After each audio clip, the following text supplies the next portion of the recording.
औरत कितनी बेवकूफ होती है। वह सुबह उठी और प्रार्थना करके रसोई में आ गई। चाय के लिए चूल्हे पर पानी रखा, फिर बच्चों को जगाया ताकि वह स्कूल के लिए तैयार हो सके। रसोई में जाकर चाय बनाई और अपने सास ससुर को दे दी। फिर उसने अपने बच्चों के लिए नाश्ता बनाना शुरू किया। बच्चे जब तैयार हुए तो उन्होंने नाश्ता किया और उसने बच्चों का लंच बनाया। इसी बीच बच्चों की वैन आ गई।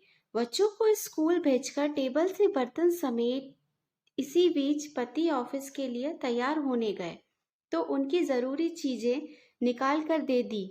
जल्दी से किचन में आई और पति के लिए नाश्ता बनाने लगी।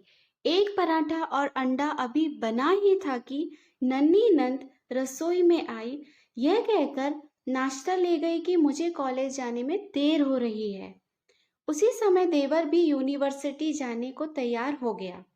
जल्दी से पति और देवर के लिए नाश्ता बनाया और मेज पर रख दिया। 9 बजे पति ऑफिस गया तो उसने आकर टेबल से बर्तन उठाकर सास और ससुर के लिए नाश्ता बनाया। जब तक सास ससुर ने नाश्ता किया तब तक वह रसोई साफ कर बर्तन धो चुकी थी। सास ससुर के नाश्ते के बर्तन समेट ही रही थी कि तभी सफाई वाली मासी आ गई तो उनके साथ मिलकर घर की सफाई की। मासी को विदा किया तो 11 बज चुके थे। तभी घंटी बजी और उसकी विवाहित नंद अपने 2 छोटे छोटे बच्चों के साथ आ गई। मेहमानों के लिए जल्दी जल्दी चाय और उसके साथ कुछ नाश्ता बनाया। उस समय 12 बज रहे थे। वह जल्दी से रसोई में खाना बनाने गई तो सास की आवाज आई, आज अपनी नंद के लिए कुछ अच्छा बनाना। उसने नंद के लिए स्वादिष्ट खाना बनाया और जल्दी जल्दी रोटी बनाने लगी क्योंकि 1 बजे थे और उसके बच्चे आने वाले थे। बच्चे जब स्कूल से आए तो उन्होंने मुंह हाथ धोए, कपड़े बदले और उसने उन्हें खाना खिलाया। तभी कॉलेज से छोटी नंद भी आ गई और देवर भी वापस आ गया। उसने सबके लिए जल्दी जल्दी रोटी बनाई और सबको परोस कर खिलाया। जब सब खाकर उठे तो 3 बज चुके थे और उसे अचानक भूख लगी।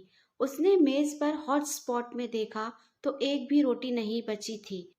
वह सब बर्तन समेटकर रसोई में जा रही थी कि उतने में उसका पति घर में दाखिल हुआ।